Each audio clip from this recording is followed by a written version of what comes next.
And welcome along to this edition of The Final Whistle on learmedia.tv. And subscribe to our channel by pressing the red button on the bottom right hand side. And tell all your friends about us. And when you share, make sure your friends share it as well. We're delighted with the viewing figures as well. Good evening, Derwynne Honan in Miami. Hi, boys. How's everybody? We're envious. Good evening, Chris Price.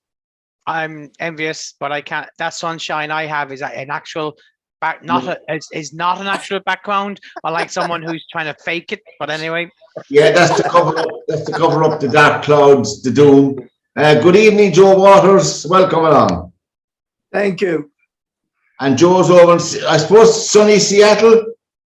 No, cloudy Seattle. Oh. Well, and Martin Waters all the way from Limerick. Welcome, Martin. Nice to see you again. Again, cloudy and not sunny. I know it's been done to death, but we'll just briefly mention the debacle, not without going into detail, because according to people, I watched a bit of it last night. I couldn't stay up too late because I'd be shattered. The Novak Djokovic and how they made a pig's ear of it, because obviously he would never have got on the plane at the other side to come to Australia if everything was not in order. According to the judge, and he had a very Irish name, Anthony Kelly was the judge who heard the case. And according to Djokovic's lawyers, which the judge believed, he fulfilled all the criteria and the requirements. And the confusion happened in Melbourne. And I think the confusion happened with the ego of Scott Morrison. That's my reading of it. Tried to get the best of it. But anyway, that's the way it is. Chris, what do you think? Okay. Honestly, they'd have to. They've made a decision, and I think that they should let it lie now, because I disagree in your point about that it's down to Scott Morrison. I think the person who really takes the blame for this has to be Craig Tilley, the CEO of Tennis Australia, who it was clear that it was told last November that of what the criteria was. And it seems that they and they only were the ones that misinformed Novak Djokovic of the criteria. All right. And that's what happened. It wasn't the state, it wasn't the federal. It was down to basically Craig Tilley being told last November by the federal government what the criteria was, and they then obviously misinterpreted. Now, this would not have happened the way it happened if Novak Djokovic decided to post that statement on Instagram saying that he got a medical exemption, and that what he should have done was he should have just turned up without saying it, but he decided to put it on. So obviously someone's antenna was up. Now, also the problem is also that he arrived. Now he can arrive. Don't get me wrong. He can arrive any time of day as he wants, but he arrived at midnight, 1 a.m., which obviously would, try and get it in the cover of darkness as well. Now, having said that, the judge is right, because you cannot give a guy 20 minutes at 4 a.m. in the morning to sort your shite out. It's as simple as that. No, then that's where the problem, and that's where the judge looked at it and says, hang on, what's he going to do? Ring the chief executive of Tennis Australia at 4 o'clock in the morning, or the Victorian state president, prime minister, or whatever? That doesn't happen. No one's going to do that at 4 o'clock in the morning. So that's where the problem is. I think one thing that has raised its head is, and this is said before about the treatment of by certain people. I don't like Djokovic. I think he's a brilliant tennis player, but I don't like him as a person. And I've made my feelings known that before. I think his gamesmanship is borderline cheating, in my opinion. I've watched an awful lot of matches to give that point of view.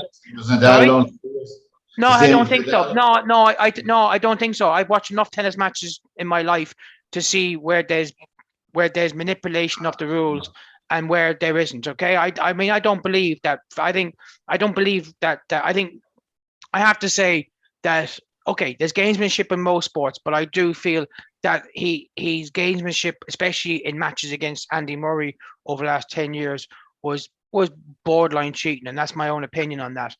I just feel that there's one thing that came out about it was the way they treat women in a way. And I mean, when the Serbian president came on and mentioned the statement on the first night that this story dropped, he basically says this is being dealt with by some woman in Australia. Some woman in Australia was actually the federal interior minister, which is a high up level, right? And the fact that it wasn't the fact that he wouldn't have known her name, but it was that woman. It's basically like us guys in the pub saying, "Oh, that woman sorting out my car insurance across the road." It was the attitude, the way that it was treated. Now, having said that, I don't want to take too much time on it. I just feel the decision has been made. Yes. Okay, I think it would be embarrassing now if they did anything which would have stopped this. I don't agree with him being there. I think while he's entitled to make whatever decision he wants concerning his body, Australia are entitled to who they allow in, and that's the issue. However, I think if they do anything now which would prevent him from playing, I think would make matters worse. And Martin, just a quick comment from yourself and then Joe. Obviously, there's 70,000 Serbians living in Australia. I never knew that till today. Anyway, Martin, what do you think of the whole thing? Was it badly handled? Yeah, badly handled from start to finish. And at this point now, you just would like things to move on to what everyone wants to happen next is like the tennis tournament just goes ahead, and that it goes ahead kind of like without any more controversy. This is over with. Let's move on. Let the guys play tennis, and let the people enjoy the sport. Unless it is kind of razzmatazz surrounding the actual game and the tournament, it's time to move on now and draw a line in the sand here, because it's overshadowing everything. It is. And it's not fair, I suppose, on the tournament itself, and it's not fair on the other players playing in the tournament, with this kind of shadow cast about a guy whether he could play or not. Yeah, and Joe, what do you think? Obviously, I don't know what type of frame of mind Djokovic himself will be in now to play. It's starting next Monday, the tournament, and the draw is tomorrow. But what do you think, Joe? Was it badly handled, really, without getting into the nitty gritty? You got to go back to the start of it. Australian tennis were told what the rules were for him getting in way back. Yeah. Right. And then, like Chris says, as far as I'm concerned, this guy's got 3 or 4 things against him right now that I don't care for. He's manipulated, and Australian tennis has manipulated this situation to cause this to happen, right? The second part is that he tries to fly in under the radar in the middle of the night. If that's you, me, or any of the other lads here trying to do something like that, we're put in a hotel and we're told wait tomorrow till the offices are open. Not 20 minutes to do this. He was the one that was trying to sneak in, no one else. And he hoped that by coming at this time that there'd be so few people around that he wouldn't even be noticed, and he'd get in and he'd be okay with it, right? And that didn't happen. And there's no one else that would have been granted that waiver to get in and without having jabbed twice. And that's the thing for me. He's playing the system. The guy at Australian tennis has previous with Sharapova when he had her come in and do the 100%. Lead the parade before the thing. So this is the guy that knew all along that this wasn't right, and now they're trying to use the system against it. And the judge, his hands are tied. But you know what? Really, would anybody else be able to bring a lawsuit like that at that point to get into the country? I don't know. No, they wouldn't. They would not. And he obviously had people ready because he knew it was a possibility that it would happen. You know, and to me that doesn't. That to me is just trying to cheat the system. And I mean, the photographs that came out afterwards when he was supposed to have had COVID, and there was photographs of him around kids and stuff like that. I mean, that doesn't pass the smell test either. So I don't like the guy, and I don't like the guy for trying to take advantage of the system. And Derwynne will give you the last word now on Novak. Was it badly handled, without getting into the nitty gritty of the thing? Was it badly handled by all sides, really? You've got to say that the guy in charge of Australian tennis has got some explaining to do. Absolutely. You'd say his management, Djokovic's management company's got some explaining to do. Uh-huh. It's just a shambles, and it just smacks of, like Joe just said. I mean, it's not cheating, but is it not cheating? He's just trying to cheat the system and thinks he's bigger than the system.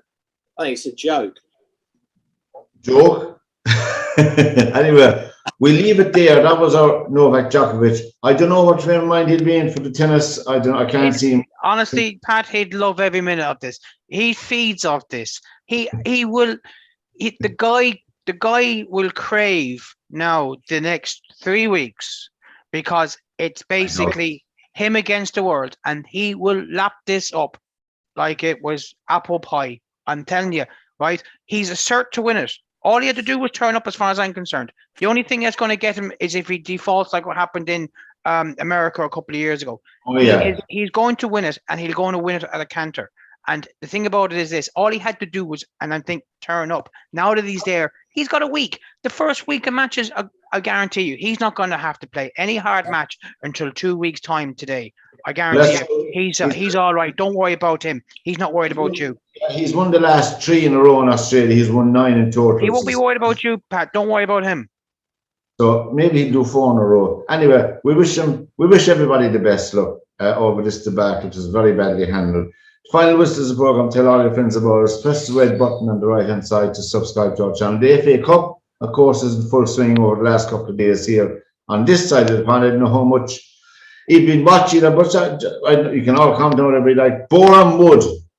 Joe, Boreham Wood, they beat Wimbledon 2-0. And of course, the lowest ranked team, Kidderminster, beat Reading. These are the standout ones.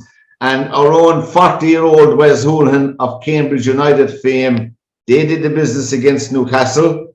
Now, Derwynne, we're all right. You're all right for the time being, because the match that you're watching is on as we're on air tonight between Man United and, well, it doesn't really matter who's playing them these times.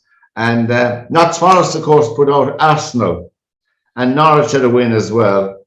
And my own local club I support over in London was the Hatters. Luton Town had a lovely win, 4-0. Anyway, West Ham, of course, beat Leeds. Chris, did you get to see any of it, or any? The only match I really got to see was Nottingham Forest and Arsenal yesterday. And I thought the first, I don't know. I mean, I used to live near Arsenal. I used to went to see them in the 70s, and I remember when they had 7 Irishmen playing. Right, I've seen them play when there were 7 Irishmen on them, and they were trying to name them, and I had them named off in like 30 seconds, less or whatever. And I yesterday on the radio, I thought Arsenal, as a club, they're an absolute shambles, and they make Man United look like Real Madrid. They are unreal. I mean, they do not have any backbone. I mean, and Roy Keane made a great point yesterday. He said, when everyone says, "Oh, they did well against Man City," yeah, but they still lost 2-1 at home, right? And that's Arsenal down to a T these days. All they seem to worry about is by paying off the stadium, which they've done multiple times. They just refuse to pay players over a certain amount, which is laudable, right? But they're not going to have any success. And I mean, lads, if you ever get a chance to listen to Arsenal Fan TV, you should have your eyes open by these guys, because these are Arsenal fans who speak from the heart, and they're paying. And let me tell you something, they're paying the bones of £1,000 a year for their season ticket, and they are not getting anything of like bang for their buck. And I think Arteta is out of his depth. I think they needed someone. There must be a manager like Conte somewhere out there somewhere that would need to come in. But what was said the other day is this, and they had a massive long depth in discussion Saturday afternoon about Man United. There's too many big players at Arsenal on too much big money who won't get that money elsewhere, so they're happy to sit on the bench. And Martin, did you get to see any of the soccer? I did, but I watched Newcastle and Cambridge. Excellent. So I was in Newcastle before Christmas. I was there for their home game against Norwich. So it was a Tuesday night, and there was still 50,000 there. You know, so fanatical support. Like, and Norwich didn't bring a big crowd, so it was very one-sided from the Newcastle point of view that night. So I watched that, kind of watching more to see what they would do team-wise, who'd line up there. It's full strength side, rough basically, apart from a couple of injuries. Trippier, who they signed from Atletico Madrid, started. And it was a case of once more getting chances and not taking them, and then almost lacking self-belief, and letting a side that are in League One, as far as I know, Cambridge League One, almost dominate the second half. So it was kind of it was baffling to see it, because, you know, I watched Newcastle in the flesh against Norwich. They were down to 10 men after 9 minutes, but yet they showed so much heart and passion that night. They played Manchester United over Christmas. Friends of mine were at that game. Again, they would have said the same thing. The passion and, you know, the kind of never say die attitude, it looked as if it was back.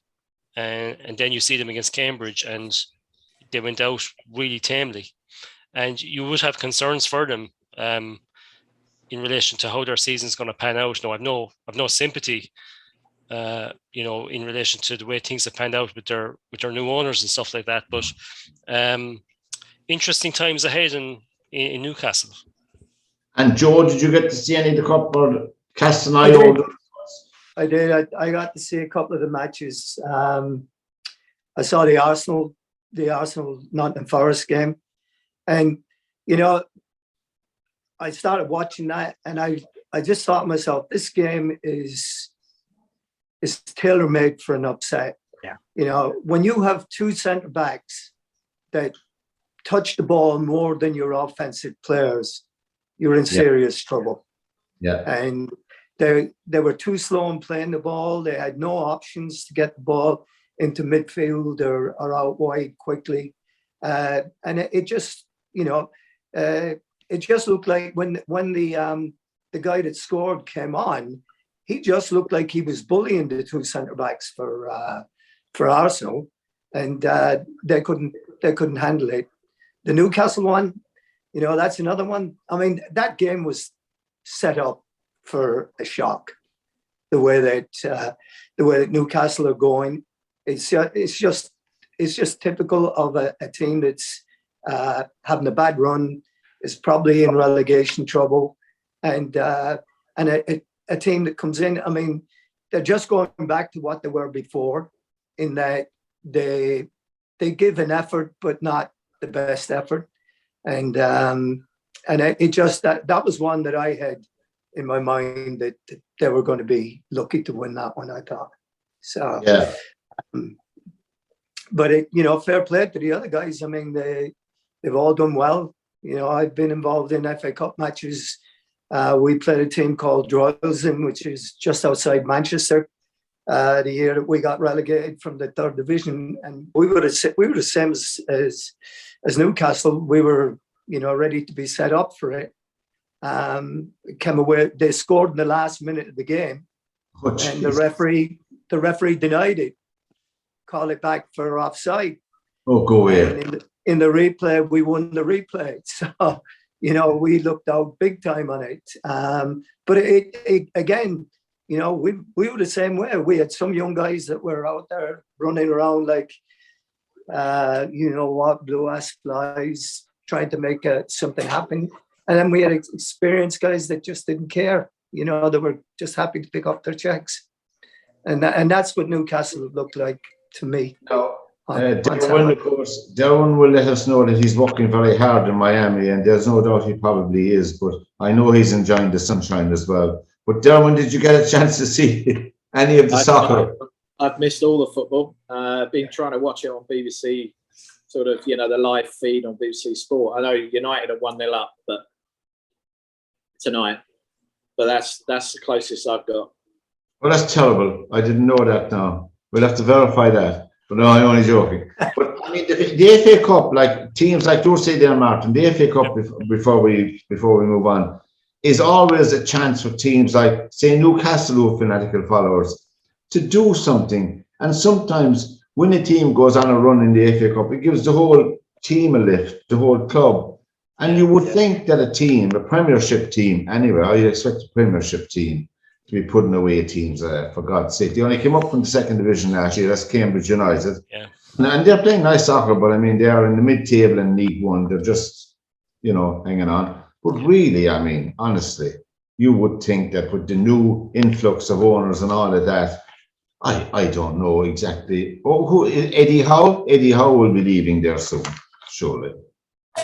Who knows? But I suppose if you look at the semi-finalists and finalists in the last couple of FA Cups and the League Cups, it's generally, apart from Leicester and winning it last season, it's generally the top 4 teams in the Premier League that are contesting these semi-finals and finals. So, it's really difficult now to have one of these runs in the FA Cup that, doesn't bring you beyond the quarter-final. I think before I call across you, Ronaldo, there are rumours out, this is the third piece I've seen on the gossip columns. Ronaldo is in crisis talks with his agents about set up in Man United, and that doesn't bode well either. Well, it's a bit like, say, what happened in Australia. If you don't like it there, you can go and get the first plane home. That's why. Let's be honest about it. Well, the one good thing about Ronaldo, he's his own plane waiting. He anyway. can do it. I mean, hang on a second. He's 37 years of age. I mean, if he's not, he knew what he was getting himself in for, unless he's completely out of touch, right? I mean, I think while the FA Cup has done well this weekend, let's not forget a few things here, right? Yeah, the teams that will get to the semi-finals, once they get to, say, the 5th round quarter-final, if the big teams are in it and see a sniff of a trophy, they'll go for it. But you have to remember that these guys have the best squads. Now, another thing that they've done as well is they've done away with the 3rd and 4th round replays, which I think is a very important thing, because that was usually the money maker for low clubs. Yeah. That if they were, say, if you had a situation where, say, if Cambridge were home to Newcastle, that they would get a draw and then take them back to St. James's Park. They'll get a third of the great gate receipts as it is, and maybe a match on TV. And that would kind of keep them going for a year or two. That's true. That's gone. So you may see a lot of, and the only reason you're seeing a few cup shocks this weekend is because some of the lower teams in the Premiership, they've got now such an antipathy towards the FA Cup that they're the ones that are arresting all their players. But the other players that they have bringing in are completely rubbish. So that's the problem that they have. So you have a situation, and I mean, one of the greatest things I would always put against David Moyes when he was manager of Everton was this, and everyone said he had a great spell for 11 years. He never won an FA Cup or League Cup with Everton, a team that was good enough to win cup trophies, but they didn't. And I think, that's one thing that I would always think is, well, geez, why are United at the time having him as manager? He never won anything. He never went for the extra mile. And I think that's the problem that you have. While the top 4 teams will always, when they get to the set quarterfinal, semi-final, they will try hard then because they know they're in that. But it's the lower 6 to 8 teams of the English League, the Premiership, that don't try and want out of it quickly because they don't want injuries and they want to try and preserve their Premiership status. Paul Pogba will be out for another month. Lads, all fans of Paul Pogba is reading. He can be out for the next 6 months for all I care. He's also looking, and Derwynne, he's also looking for a pay rise according to his agent. Now, there's a word for that. We won't use it. Pay rise from Man City. The final whistle is the programme. Now, there was a golf tournament of champions held in Hawaii over the weekend. Just turning to golf briefly. Was it 39 players as Derwynne was in 39 players 39. on it? 39. And the winner of it was minus 34. The second place was minus 33 under. And the third fella, Matt Jones, was minus 32. Was that a golf course or a pitch and putt course they were playing on? I don't know. Minus 33, 34 under. How could you? It's a long golf course. That's 8 under in each round. It's a long golf course, but they were blessed with no wind. That golf course has its only protection is wind, and no wind blew through Hawaii this weekend or this week. Weird. And if you look at Matt Jones, he's got the weekend record on the US tour now for 61 on Saturday, 62 on Sunday to finish third.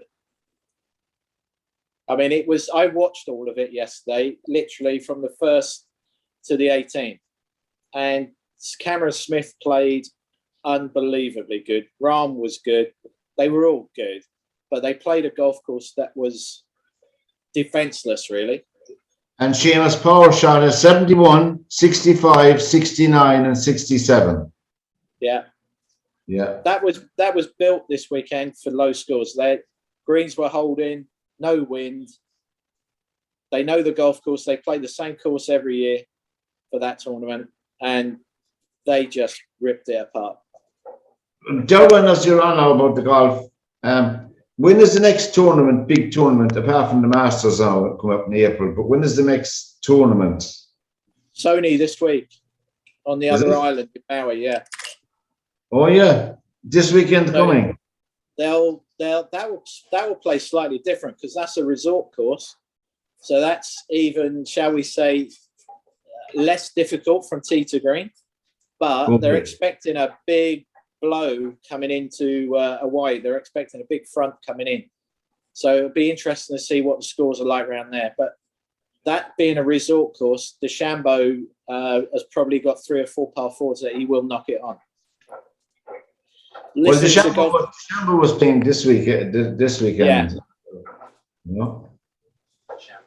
He finished halfway down the field, as far as I know, you know, DeChambeau. I've just been told DeChambeau's just pulled out. He's got a wrist injury. Hot off the presses here, he's not playing. Yeah, he's just A literally wrist pulled out. injury. Yeah, Okay. wrist injury, which is basically he wants to go home. Did you see any of the golf, Martin? No? No, didn't tune in. So when I saw the leaderboard and the scores, I thought, ooh, this is a bit... 34 under and 33 under and 32 under. I thought was pitch and putt. They had mixed up the tournaments. But anyway, there you go. Derwynne has explained it. No air, only hot air. Is that right, Derwynne? Anyway, rugby union, crash, wallop and bang, we call it now. Crash, wallop and bang. Munster beat Ulster in the, what's it called? United Rugby Championship. Have they any sponsor? No. Who'd sponsor it? Honestly, who'd sponsor it? I mean, there's you've got 5 or 6 different countries. I mean, who would you get as a sponsor from that? You could probably get a freight company since they deliver everywhere. But I mean, you know, I can't see a bank that's in one country may do it, or Guinness might sponsor it, but then again, from what I believe, Guinness aren't even brewing much these days, so they ain't got much money in their sponsorship tank these days. I saw about 30 minutes of the match. That's the Munster Ulster match. I'll tell a lie. I saw all the first half, the start of the second half, and I had to go away then and do something else. But I saw the Zebo incident. Chris, did you see the match? Yeah, I saw. I missed the first 15-20 minutes, but I saw most of it. I got to see the Zebo incident at halftime. You couldn't have missed it. They showed a red card, and the other guy should have went with him. They replayed it 11 times. Well, that's fine. Yeah, but you know what? It's a red card, and the other guy could have got the red card too. It was a terrible tackle. I thought 50 because his foot was on the ground. But anyway. Yeah, but it was a terrible tackle, and I mean, to be fair.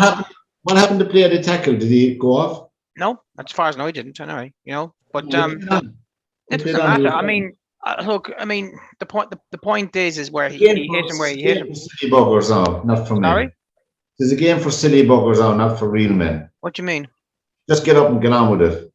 But your man was hitting the head. There's 4 people come on the pitch now if you get a kick in the leg in rugby. Yeah, but hang on, he didn't get. Hang on a second. Mask a fellow with it.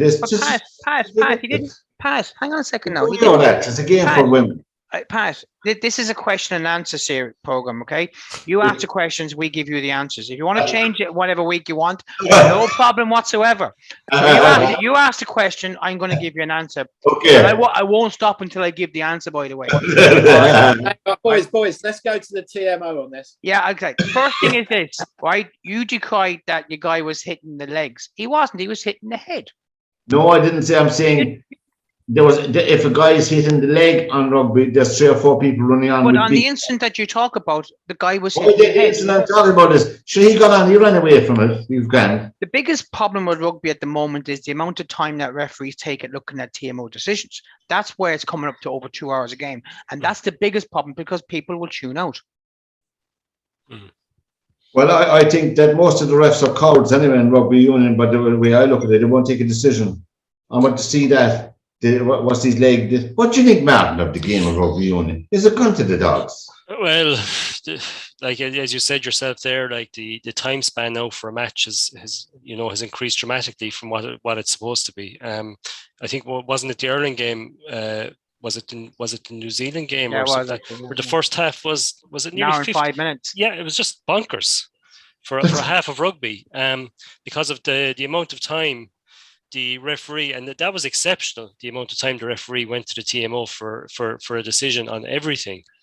I think there was one Irish try at one point where, it was a try every day of the week, but he pulled him up for a double movement. Now, the double movement is rarely pulled these days, but in that occasion he did. But look, I watched the Munster match the weekend. In fairness, to go down to 14 men so early and still come out with a victory, it says a lot about the characters and the character of the team. It was a statement. Don't write us off. And there's a lot going on. They lost Peter O'Mahony as well before the match. Yeah, and it was in fairness, they got a lot of slack after the defeat to Connacht the week before. And they didn't play well, but a lot of guys hadn't played rugby in 10 to 12 weeks. So look, I thought it was a dramatic change this weekend. It was a great result for them to beat Ulster, who have been playing well. But there's something going on behind the scenes.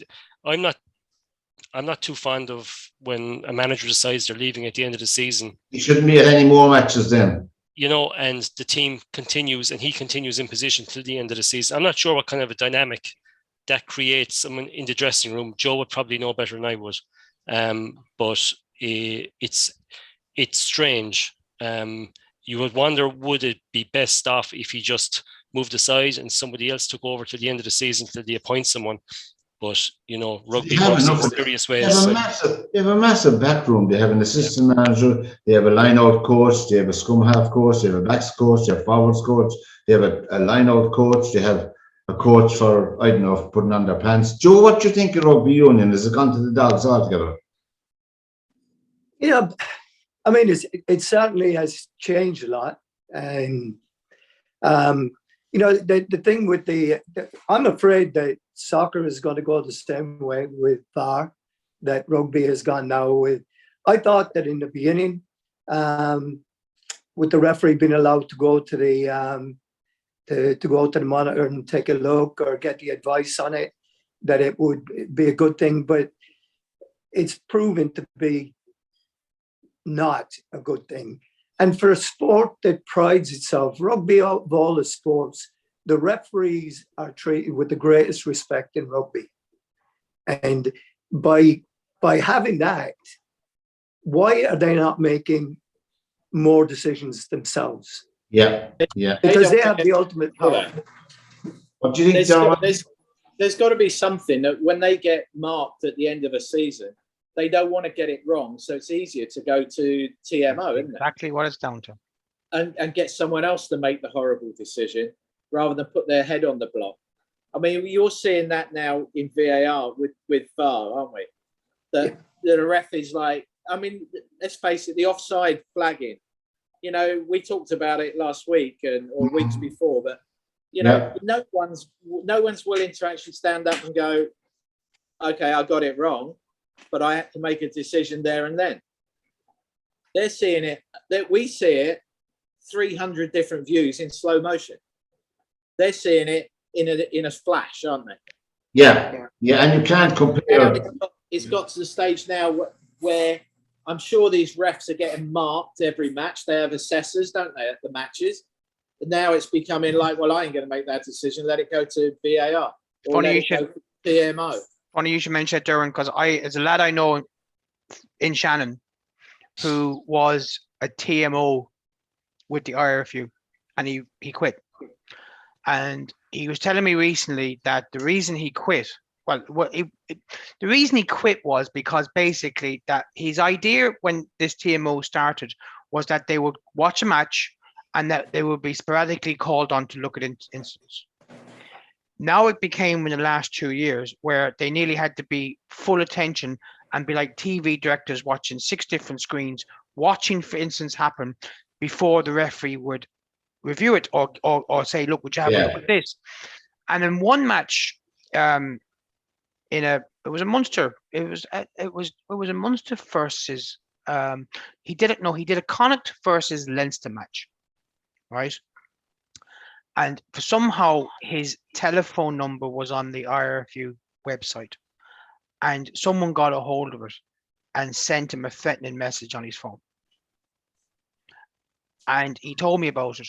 And basically, he never played it to me, but he says that your man gave like a 5-minute trade of abuse about you having a fucking clue. You shouldn't be doing this. You don't know what you're doing, and how could you do this? And you've cost Leinster a match, or blah blah blah blah blah. And he actually got onto the RFU and they apologized because his number shouldn't have been on the website. Yeah. But he says, but you know what he says? All I'm doing, he says, for the last 2 years is basically do the referee's job for him. Right. And that's the reason he left. Yeah, and I think soccer, as you said rightly, Joe and Lasdale, I think soccer is unfortunately going the same way. It's going the same way. The guy in the box is going to be the guy that is making the calls. Joe, as you're talking, Joe, don't they have that for years in the NFL? But it's real, yeah. You know, it's not used that much in the NFL. Very rarely. I mean, there's the odd occasion it does, but to be fair to the NFL, I mean, they do it in a very efficient manner. They do, you know, and it comes down. The result comes down really quickly, and yeah, and I mean, it's for when it's a contentious call on the field. If a guy steps out of bounds when he's receiving, it'll be done for that. And they look at it a couple of different angles because they have a camera going down the line. So they look at it from a couple of different angles and they get on it. The NFL is actually going the opposite way to what rugby is going, is that they're trying to get games finished quicker. Yeah. For the very same reason that people are getting bored with it. There's too much downtime. Oh, yeah. Go on, Derwynne. Joe, is that NFL stuff though? Is that sort of TV ref? Is he not actually in situ at the ground rather than a central location? Well, you know, I think what they actually have, they have guys back at the NFL headquarters, and they're in contact with the officials. I think it is the way it works, and they're the ones that now that may just be on the rules side of it, and the guy making, advising the referees might be in a separate box at the ground. I think there's two. Sorry, Joe. My apologies. Go ahead. Oh no, I mean they go. I have a good friend who was a college referee for a number of years. Now he helps with the officials and what have you. And they have They have a meeting every Monday and review all the contentious plays and what have you. And then they make decisions to kind of make it easier or make it more efficient going down the road. But they really work at trying to get things right and get it perfect on the field so that they don't have to come into it. There's two main things that the National Hockey League in the States and Canada, all the contentious decisions are relayed to the NHL office in Toronto, and they'll have a number of officials watching. They could easily have 10 matches on the same night, so they could have 10 guys or 10 teams of guys watching each game or whatever. Okay, but when you're talking about NFL, I think the difference with the NFL is this: that they have kind of cottoned on to and narrowed it down because they've got 7 officials at a match there. That when you see a flag going up, They go to the head referee or the lead referee and say, this is what happens. And he trusts their judgment. That's the big thing. He will trust their judgment.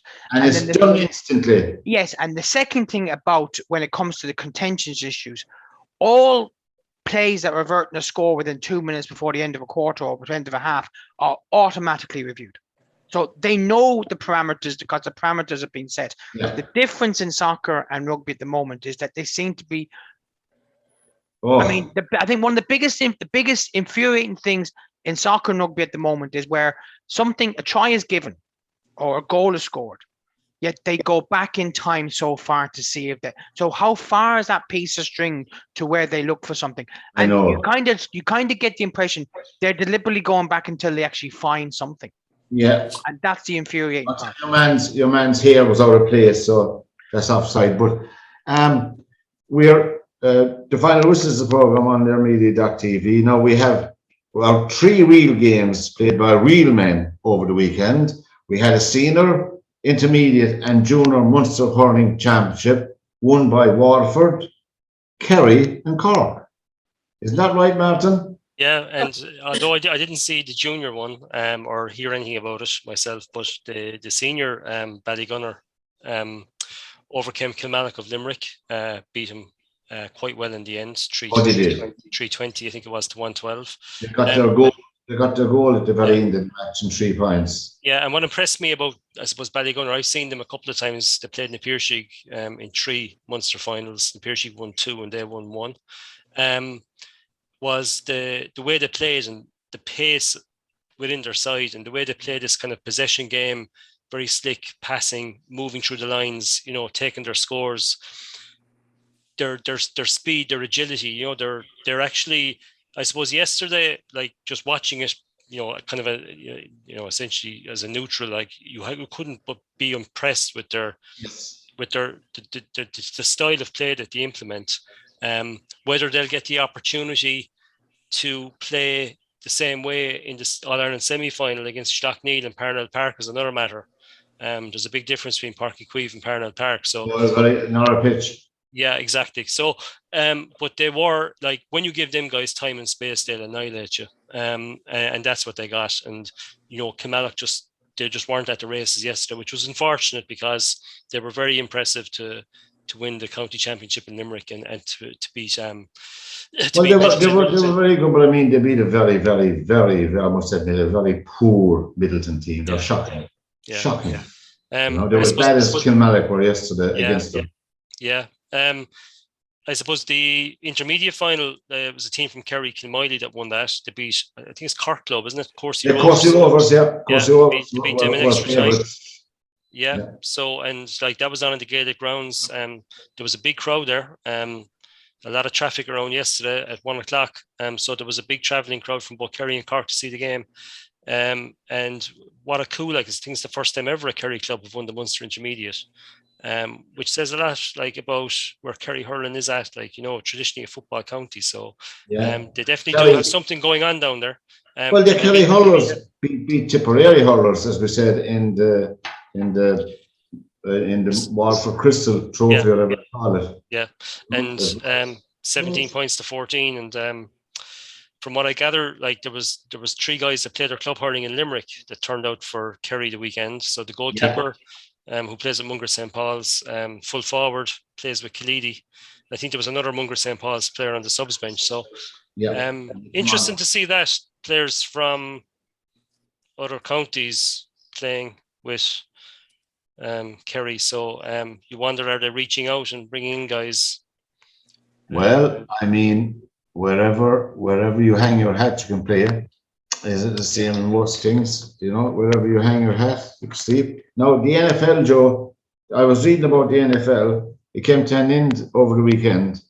This section of it came to an end over the weekend. The longest season, they extended it from 17 games to 18 weeks. Does that mean a lot to anybody who follows the NFL? I don't know. But all the playoff spots, everything. Our man is still there.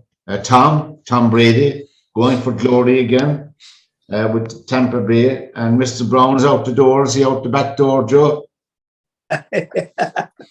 So So there was some good games this weekend. It was an interesting one. But yeah, Antonio's that was something else. Tennessee, Kansas, Buffalo, Cincinnati, New England, LA. We can read them all. San Francisco 49ers got in, but Tampa Bay were runners up to Green Bay in the NFC, but very unlucky. There were just a few points between them for the top spot, but anyway, look, they're flying. But we wish Tom and all the lads in the NFL. Now, but Katie Taylor is having her final fight of her whole career, probably in March. By the look, I was reading a bit over the weekend. The legacy of Katie Taylor, when you mentioned Katie Taylor, whether you're a fan of boxing or not, there is no doubt about it. Katie Taylor put women's boxing on the world stage. She's boxing since she was 10. She's now 35. So she's boxing 25 years, which is a long time, you know. But I mean, she did with limited, in my opinion, with limited, she has no knockout punch. And, but usually just totally dependent on her skill, which has been formidable, to say the least. Brought her the gold medal in the Olympics and all of that and all of things. Joe, what do you think when Katie Taylor was mentioned to you, women's boxing? I don't know how big this is in America, you know?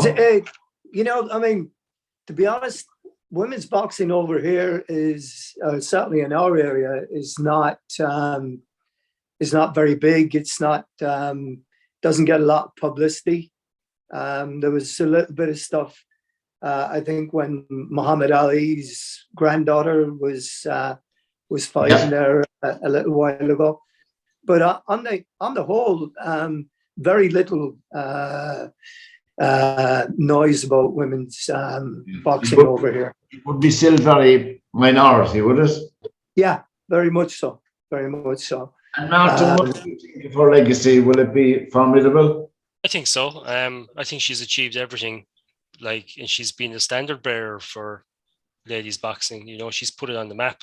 You know, did I know anything about ladies boxing 6 years ago? Not a clue. I suppose you know it was the London Olympics really. It was Katie that set the tone there, and you know, selling out the arenas for her fights. You know, it just shows sport can be very fickle. Things didn't go her way in the next Olympics, but it didn't knock her. She decided to go professional, and look at what she's achieved now. So yeah, I think like her legacy is, you know, it's going to be a legacy that everyone will look back on and say, look, she was the one that lit the torch for ladies boxing. Yeah. And Derwynne, you don't dip in, or you don't follow boxing, do you? Follow ladies boxing or dip in and out now and again? No. No, not really. It's not for me. And Chris, what do you think of her legacy? Of course, we were hoping that her final fight would be in Croke Park and St. Patrick's Day, but the money isn't there for it. I you know what? I'm not sure this is going to be her last fight. It may be. It may well not be. We don't know. I mean, if she does decide to call it in the day after this fight and remain undefeated, a two-time, you know, two-weight world champion, then, you know, she deserves all she gets. I think one of the things and one of the regrets that she's going to have is that she never got the opportunity to fight at home in a suitable arena on a suitable occasion. And I think that's what's going to be, I don't want to use that word tarnish. It's going to be a regret for her. It's going to be a regret. And who's only to blame for that? We're to blame for that, because as a country, right, she never, and this, I think you need to analyze where you have to remember when she was Olympic champion that she was training in a hovel in Bray. And it was only when she became Olympic champion, because of this country, when it acts as a reactionary ways, we decided to put in place in Bray a half decent boxing club with facilities for her. They didn't even have a toilet in where she was training. She didn't even have a changing room. An Olympic champion not able to train with modesty. Come on, that wouldn't happen anywhere in the world. Wouldn't happen anywhere in the first world anyway. Let's be fair about it. And the fact that this woman has been denied a chance to fight in front of her home public because they said the money wasn't there. Do you know what? If she fought in Croke Park or Park of Keeve next week, I pay the admission money myself. So what was stopping it? Something was stopping it, and I don't think it came down to money in the end of the day, but something was stopping it. And I think that's going to be her regret. She's by far the best sportswoman, and she's probably one of maybe the top 5 sports persons in Irish history. But I think that would be a regret for her. She's going to be in the scenarios like Phil Taylor and sports personality and all the rest of it that gets totally overlooked. Well, she gets the sports personality awards. Let's be fair, she does get them, right? But the problem is that she's a bit like Father Ted, Dermot Morgan. He's in a way he's been more successful out of Ireland than in Ireland. Right. That's what I'm trying to say. That means it took Dermot Morgan to leave Ireland because nobody in RT would look at his scripts. That's how he got that. That's how he became famous. That's right. Himself and Linhan from Limerick were writing that, and just Channel 4 picked that up. Yep. RT turned it down, and before you know, RT actually had the script of Father Ted in their hands, and they turned it down. Go on. No, just do you remember Father Ted? Go on, have a cup of tea. Athletics. I didn't know that the BBC, not that I mind care what they do in one way. The BBC have an African sports personality of the year. Did you know that? Yeah, they've done it for 2 years. Yeah. I didn't know that. And the person that got it this year, I wrote down her name, Christine Mboma. She won the silver medal, you remember, in the 200 meters in Tokyo for Namibia. First medal ever. Well, I didn't really know much about her, so I started reading about her. She wasn't allowed to compete in any race from 400 meters upwards because why? Her testosterone levels are too high.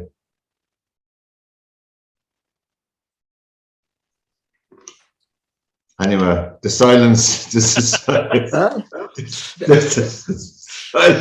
just didn't know how did you check, Pat? How did you check that one out? I did a bit of research. Martin, you didn't hear about that, did you? No, I've not a clue. Tell me, Martin, did you check your testosterone levels recently? Or what about you, Derwynne, down there in Miami? Are they a bit high now in this weather or this good I food? believe the sunshine boosts it, but I'm not sure. Oh, go away. Really? Some of us would need a boost or something anyway. But Manchester United are leading 1-0 at half time. McTominay, is it? Yeah. Header. Good header too. McTominay, they're 1-0. This is before we finish, lads, we're looking forward to I suppose, I don't know, we're looking forward to the FA Cup. And his research is again great, by the way, Derwynne. His research is outstanding. We're looking forward to Cambridge versus Luton.